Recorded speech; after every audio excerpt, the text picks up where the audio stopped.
ওরে বাপ্পা, না বলে পারলাম না। আসসালামু আলাইকুম। কতখানি বিশ্বাসঘাতকতা করতে পারলে একজন দেশের প্রধান হয়ে তিনি এই কথাটি শুনতে পান? হ্যাঁ, বিগত সরকারকে অর্থাৎ প্রধানমন্ত্রী শেখ হাসিনাকেই বলছি, ওরে বাটপার। কেন বললাম? উনি দেশের সাথে কেন বিশ্বাসঘাতকতা করলেন দেখেন। উনি তার বংশের আরো যে বাকি 10 জন আছেন, এদের 10 জনের ছবি এখানে দেয়া হয়েছে। এদেরকে ভালো করে দেখুন, এরা কি কেউ এদেশে বসবাস করে?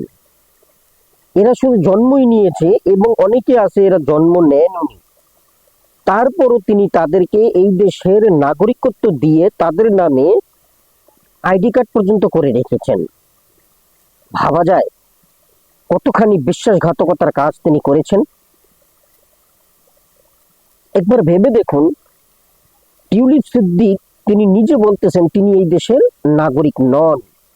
With one phone call, you can. No, I'm saying with one phone call, you can make a difference. What you're saying. I'm saying with one phone call, you can make a difference. I'm not Bangladeshi, and the person you're talking about, I have no idea about their case. অথচ একটা সময় নিজের স্বার্থের জন্য এই দেশে এসে, অর্থাৎ যখন তিনি fascist Sheikh Hasina prime minister ছিলেন, এই দেশে এসে তিনি বলেছেন আমি এই দেশেরই নাগরিক। ক্যাম্পেইনিং এর সময় আমি বারবার বলেছি যে আমি কিন্তু বাংলাদেশি, আমি ব্রিটিশ বাংলাদেশি, আর আমি খুব গর্বিত যে আমি ব্রিটিশ বাংলাদেশি। শুনলেন তো? অর্থাৎ কিভাবে তারা পোল্টি নিতে পারে। সত্যিকার অর্থেই তারা তো এদেশের নাগরিক নন, কিন্তু তাদেরকে এই দেশে সুযোগ সুবিধা দিয়ে, অর্থাৎ নাগরিকত্ব দিয়ে তাদের নামে আইডি কার্ড করে রেখেছে এই জন্যই, যাতে ভবিষ্যতে তারপরে তারা এসে আবার এই দেশের হাল ধরেন, অর্থাৎ প্রাইম মিনিস্টার ইত্যাদি রাজনৈতিক হাল ধরেন। এই সমস্ত আগাম ব্যবস্থার জন্যই তিনি এমন বিশ্বাসঘাতকতার কাজ ওই প্রধান পদটিতে বসে করেছেন।